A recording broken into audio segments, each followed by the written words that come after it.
Now, what is the best part of your job? So my company is we're working on some partnerships with a couple of nonprofits. In the past, we've worked with Habitat for Humanity. And we're working with a couple of other organizations now where we're able to work with organizations who are doing really meaningful, impactful work, but don't necessarily have the resources to really kind of scale their work. And so we've been able to work with these organizations and really kind of work with them to kind of help them leverage our skill set, which is a really unique design skill set, to be able to, kind of spread the scope of their work. That's been one of the coolest parts, has been to be able to work on issues like affordable housing, environmental protection, and some other really kind of pressing issues, air quality and water preservation. These issues that are really affecting everybody, and that the building industry is really pretty responsible, I suppose. The building industry contributes negatively in a lot of ways to, pollution, so air and water quality, destruction of kind of environmentally sensitive areas. And then, of course, in a lot of places like city, there's a huge shortage of affordable housing and affordable homes to buy or rent. So we're working with organizations to kind of help work on these issues. That's one of the most exciting parts of doing what we do.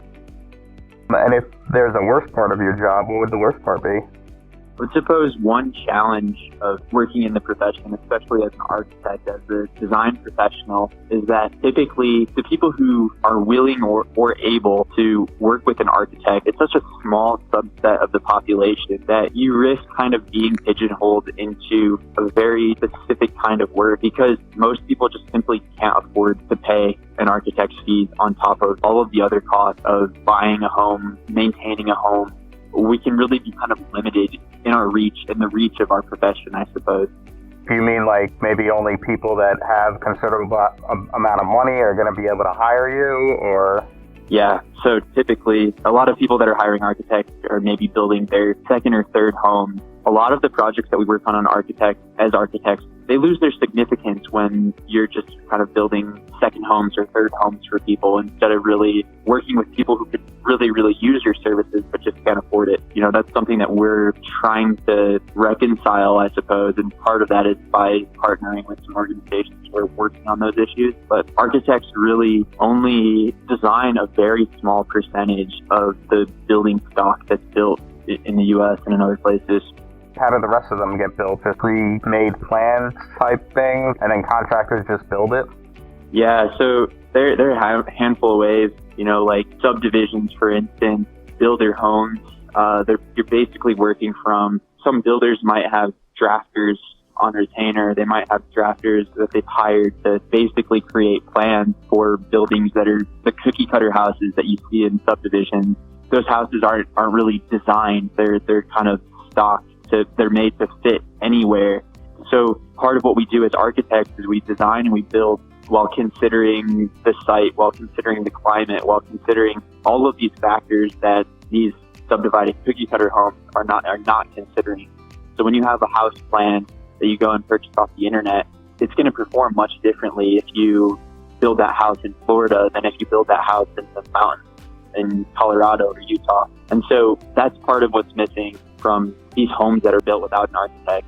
When you travel from place to place and you see cookie cutter houses and buildings that look the exact same, and you kind of lose this cultural significance of building in a certain region. Is there any skill or ability that people should have if they wanted to be an architect? Yeah, I would say one of the biggest skills, and it's one that you can definitely develop throughout your education and throughout your career, but being able to draw is probably one of the biggest skills. Being able to communicate ideas quickly with a pen and paper is probably the biggest skill that an architect should have. That's interesting, because me, I'm thinking like, okay, like everything's done in like CAD, right, on the computer, so maybe that's not as important anymore, but it still is, huh?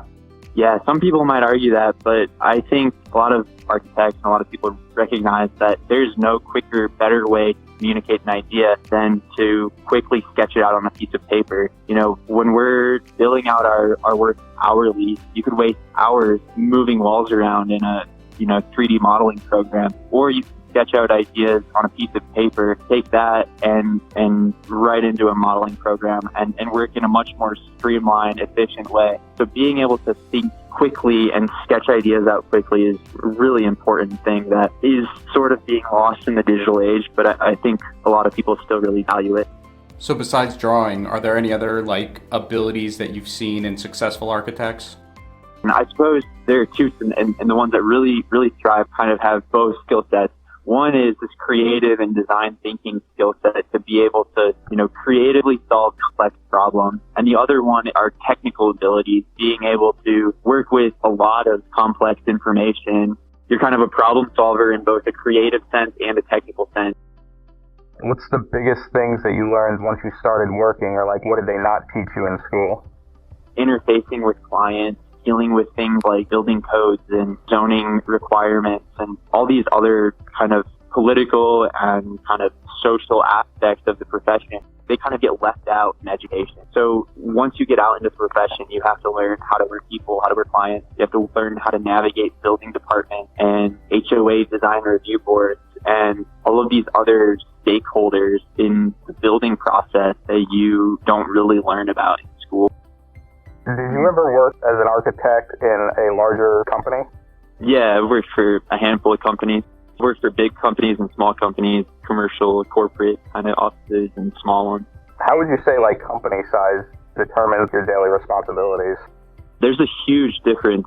Working at a big corporate architecture firm, for instance, if you work for a big corporate company that has offices in multiple states throughout the country, you can pretty easily get pigeonholed into having a certain role on projects. You kind of fill a role that's something that needs to be done. And you might not even be working on local projects. You might be helping an office out, across the country, because, most of what we do is digital, and our kind of digital tools are advanced to the point where you can kind of be working collaboratively at the same time as someone else across the country on a set of drawings.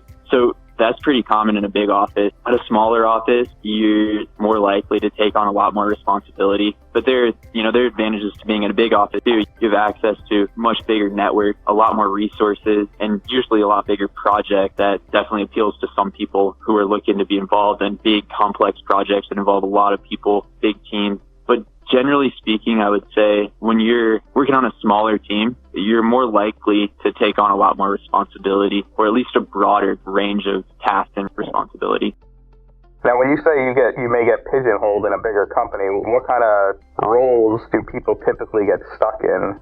It really depends. It depends on the company culture, for one, but there is definitely a pretty set hierarchy at certain companies where you come into a company in an entry-level position and you're doing a lot of just strictly drafting. You're not going to be designing anything. You're going to be making changes to drawings that are already pretty well developed, or possibly setting up drawings. The designing is actually going to be someone else's responsibility. And you might have a specific role. For instance, there are all these different parts of an architectural set of drawings. We have door schedules and window schedules that map out every single door or every single window in a project. Your responsibility primarily might be to specify all the doors in a project, and you might kind of see work like that over and over again. Or you might be detailing bathrooms or some other part of a project, and you might kind of see that kind of work. That kind of work might keep coming back to you. Now, that's definitely not always the case, but when you're working amongst 100 people or 1,000 people, as opposed to 5 or 10 people, people tend to fall into more defined roles, like working on one particular section of a drawing set, or working on one particular part of the design process, or working on one specific type of project, even if your company does a range of different types of projects. You had mentioned when you start out, you're more of a drafter. What exactly is the difference between a drafter and a designer, I guess? So if you're taking on more of a drafting role, you're really responsible for managing a set of drawings or for developing a set of drawings based on someone else's input. You're not necessarily going to be applying your own expertise, experience, kind of design knowledge to a set of drawings. You're going to be what we call them red lines. So a project architect or someone kind of higher up the ladder will look at a drawing set, mark it up, and traditionally that's done in red pencil or red pen. Now we do a lot of that digitally, but they'll hand off a set of red lines with marked up drawings, and then a drafter will go back into the drawings and make all of those revisions and then resubmit them to the project architect. Whereas, if you're working on a smaller team and you have more responsibility, you might be kind of leading the development of those drawings yourself. And, you're kind of leaning on your project architect or project manager or, principal of the firm more on an as-needed basis as opposed to just kind of strictly taking direction. And to be a drafter, you don't need as much education. Is that correct?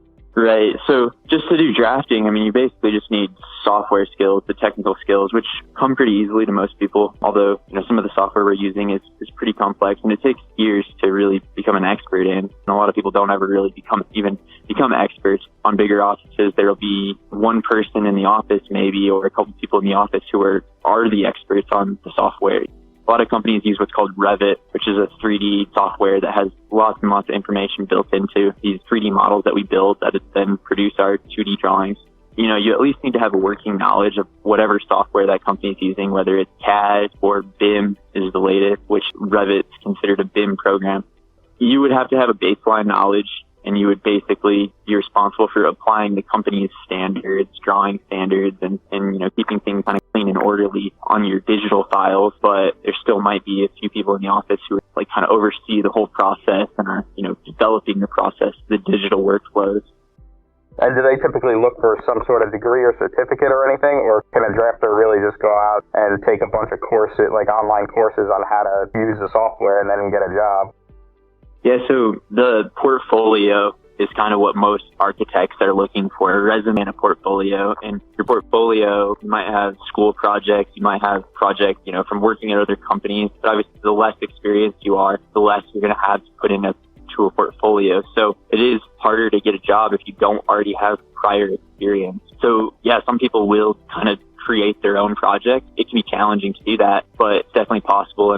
There are plenty of online resources to be able to do that, but most architects or designers or students are going to have portfolio or, shortly after they begin their careers or their education, they're going to be putting together a portfolio as kind of proof of their skills. You kind of keep building that and evolving that as you progress. So even as a drafter, you still need to have a portfolio of stuff that you've worked on? Yeah, typically. I kind of made a distinction between a drafter and a designer, but the truth is a lot of architecture students or graduates start off in a drafting role, particularly if they go work for a bigger firm. But architecture firms are usually looking for, no matter who they're hiring, they're looking for these kind of baseline skills. Some firms are really competitive where you might have a great portfolio compared to a lot of your peers or your classmates, but you still end up in a drafting role to start, and you kind of have to work your way up. So it really depends. There are drafting firms who really just don't really do much architecture, so to speak. They're really strictly drafting. They're just producing drawings likely for people to go and get a building permit as opposed to really designing